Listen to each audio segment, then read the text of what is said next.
పొట్టి యుద్ధంలో గట్టి దంగల్ ఉప్పల్లో నేడు దుమ్ము రేపే ఫైట్.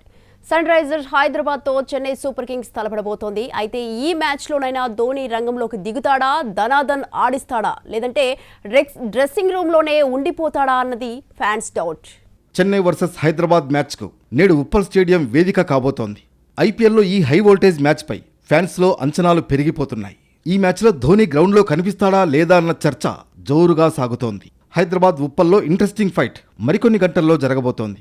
మెరుగైన రన్ రేట్తో పాయింట్స్ గ్రాఫ్లో 4వ స్థానంలో ఉన్న ఎస్ఆర్హెచ్తో 8వ స్థానంలో ఉన్న సిఎస్కే తలపడబోతోంది. లాస్ట్ మ్యాచ్లో రాజస్థాన్ రాయల్స్ను హైదరాబాద్ జట్టు చిత్తు చేసింది. దీంతో సిఎస్కేపై ఎలా ఆడబోతోందన్నది ఆసక్తికరంగా మారింది. 2 కీలక జట్లు ఢీ అంటే ఢీ అంటున్నాయి.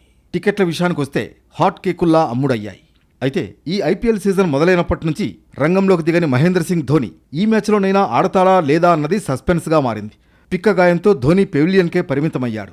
ఇంకా కోలుకుంటున్నాడా లేదంటే ఎస్ఆర్హెచ్ మ్యాచ్లో ఆడతాడా అన్నది క్లారిటీ లేదు. జట్టుతో పాటు ఇప్పటికే హైదరాబాద్ చేరుకున్న ధోని గ్రౌండ్లోకి దిగుతాడా లేదా అన్నది ఎవరూ చెప్పడం లేదు. ప్రస్తుతం నెట్స్లో ప్రాక్టీస్ చేస్తున్నప్పటికీ టీం మేనేజ్మెంట్ ఆయన విషయంలో తొందరపడకూడదని భావిస్తున్నట్లు సమాచారం.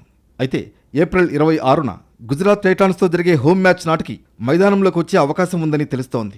లేదంటే 23న ముంబైతో జరిగే మ్యాచ్లోనే ఆడొచ్చని అంచనా వేస్తున్నారు. ఈ ఐపీఎల్ సీజన్లో ఇప్పటి వరకు ఆడకపోవడంపై రకరకాల పుకార్లు షికారు చేస్తున్నాయి. తన రిటైర్మెంట్పై అభిమానులను మైండ్ సెట్ చేసేందుకే ధోని ఆడడం లేదన్న ప్రచారం జరుగుతోంది.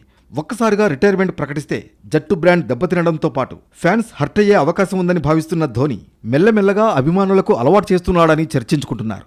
ధోని వయసు ఇప్పుడు 44 ఏళ్లు. ఇప్పటిదాకా ఏ పేరున్న భారత ఆటగాడు ఈ వయసు వరకు ఐపీఎల్లో కంటిన్యూ కాలేదు. అంతర్జాతీయ క్రికెట్ నుంచి 6 ఏళ్ల ముందే రిటైర్ అయ్యాడు. ఐపీఎల్లో మాత్రం ఆడుతున్నాడు.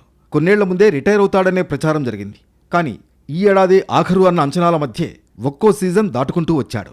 ఈసారి మాత్రం ధోని ఎటూ తేల్చకుండా సీజన్ను ముగించే అవకాశాలు కనిపించడం లేదు.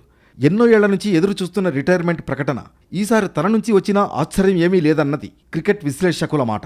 మొత్తానికి ఎస్ఆర్హెచ్తో మ్యాచ్లో ధోని ఆడతాడా లేదంటే ముంబై గుజరాత్తో బరిలోకి దిగుతాడా, అసలు సీజన్ మొత్తం ఆడకుండా రిటైర్మెంట్ ప్రకటిస్తాడా అన్నది చూడాలి.